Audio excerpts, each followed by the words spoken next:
नेपाल में हाल के दिनों में राजनीतिक और सामाजिक तनाव बढ़ने की खबरें सामने आ रही हैं। कई धार्मिक और सामाजिक संगठनों ने सरकार की नीतियों और बयानों पर आपत्ति जताते हुए विभिन्न स्तरों पर ज्ञापन सौंपे हैं। स्थानीय मीडिया रिपोर्टों के अनुसार कुछ इस्लामिक संगठनों तथा अन्य समूहों ने सरकार के हालिया निर्णयों को लेकर अपनी असहमति व्यक्त की है और प्रदेश जिला स्तर के अधिकारियों को ज्ञापन सौंपे हैं। विरोध जताने वाले संगठनों का कहना है कि सरकार को धार्मिक और सामाजिक मुद्दों पर संतुलन बनाए रखने की आवश्यकता है।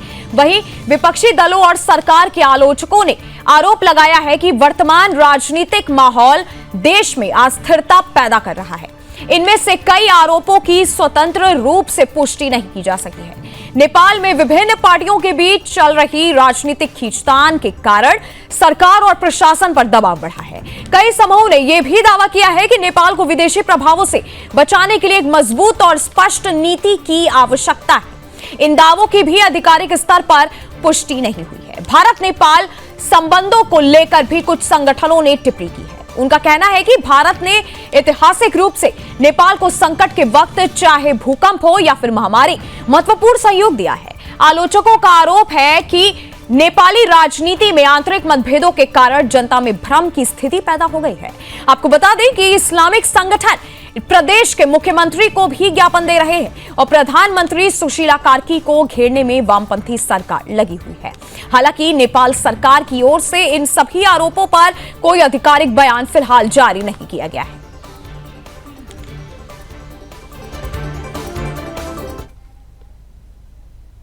प्रधानमंत्री जी को अपने पद का बहुत ज्यादा ख्याल रखना चाहिए कि मैं कितनी ऊंचाई पे बैठी हूं और मेरा पद, मेरा मनसब, मेरा दर्जा कितना ऊंचा है।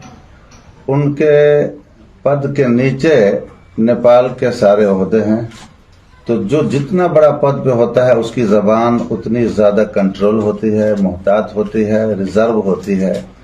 एक लफ्ज भी बोलता है बड़ा इंसान तो उसके एक लफ्ज में भी गहराई होती है। तो उनको इस्लाम के बारे में कुछ भी बोलने से पहले जरूरी था कि इस्लाम के माहिरीन से, इनके स्पेशलिस्ट से रब्ता करते और जानकारी, पुख्ता जानकारी लेकर के कुछ बात करते, तो जाहिर बात है कि उनका नाम होता, उनकी इज्जत होती और काफी इसके लिए वो चर्चा बनता।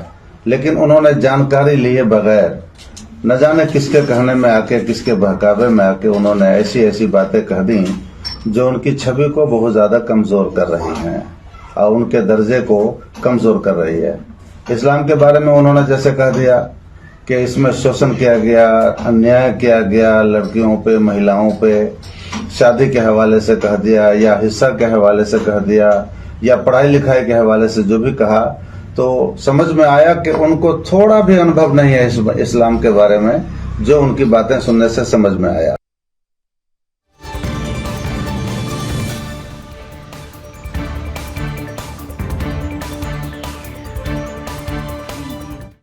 और इसी पर हमारे साथ हमारे संवाददाता जुड़े हैं सुबोध कुमार।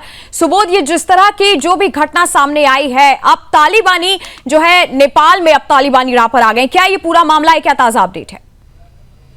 बिल्कुल, आपको बता दें कि जिस तरह से नेपाल में अभी वामपंथियों के द्वारा जिस तरह से उपद्रव और विरोध कार्यक्रम कर रहे हैं, इसमें माननीय प्रधानमंत्री, नेपाल की प्रधानमंत्री सुशीला कार्की जी के द्वारा वहां पे अपने मन की बातों को रखा गया था कि अब जो शिक्षा जो है, शिक्षित लोग हो रहे हैं उसमें बुर्का को लेके और अरबियन कंट्री को लेके उन्होंने बातें रखी थी जिसमें जिंदा दफनाया जाता है और शिक्षा की अभाव है, अब बुर्का को हटाना चाहिए, ये हमारा नेपाल हिंदू राष्ट्र है। उसी को लेके जो भी ये वामपंथी लोग हैं, कट्टरपंथी लोग हैं, इन्होंने सुशीला कार्की प्रधानमंत्री जी को एक मोहतरमा आजमा खातून जी के द्वारा जबरदस्त विरोध किया गया और अभद्र भाषा का टिप्पणी किया गया, जिसमें कि अभी सोशल मीडिया पर भी तमाम मुस्लिम संगठन द्वारा प्रधानमंत्री सुशीला कार्की जी का अभी विरोध कर रहे हैं। उसी दरमियान पूरे जिले में जितने भी सीडीओ कार्यालय, जिला प्रशासन कार्यालय है, वहां पे अपना ज्ञापन दे रहे हैं और इस तरह उनको बताया जा रहा है कि वो हमसे इस्लाम से माफी मांगे। अब रही बात की सुशीला कार्की जी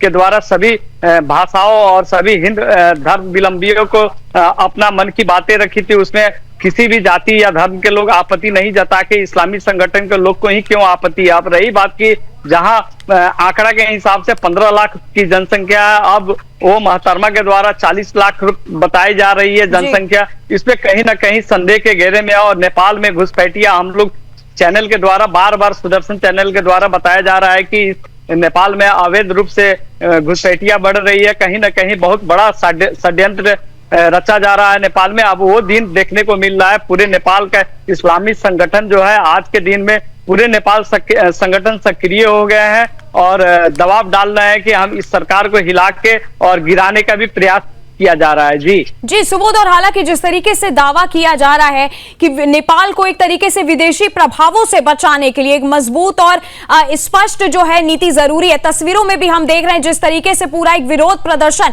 एक नेपाल की सड़कों पर उतरा हुआ है।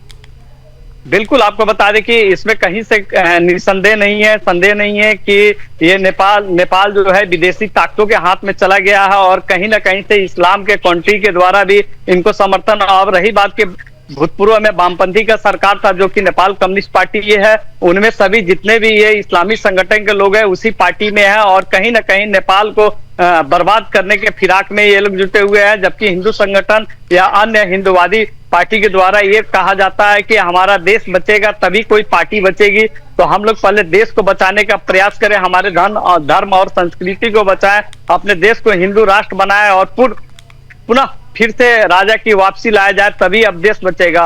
अब यही बात की नेपाल विदेशी ताकतों के हाथ में जाना ये दर्शाता है कि अब नेपाली जो संगठन के जो अगुवाई कर रहे हैं नेता लोग हैं हर बार व्यक्त कर रहे हैं कि हम इस्लामी जो अरबी देश है, खाड़ी देश है, पाकिस्तान है या जो भी देश है उससे हमारे भूकंप के समय में बहुत ही राहत।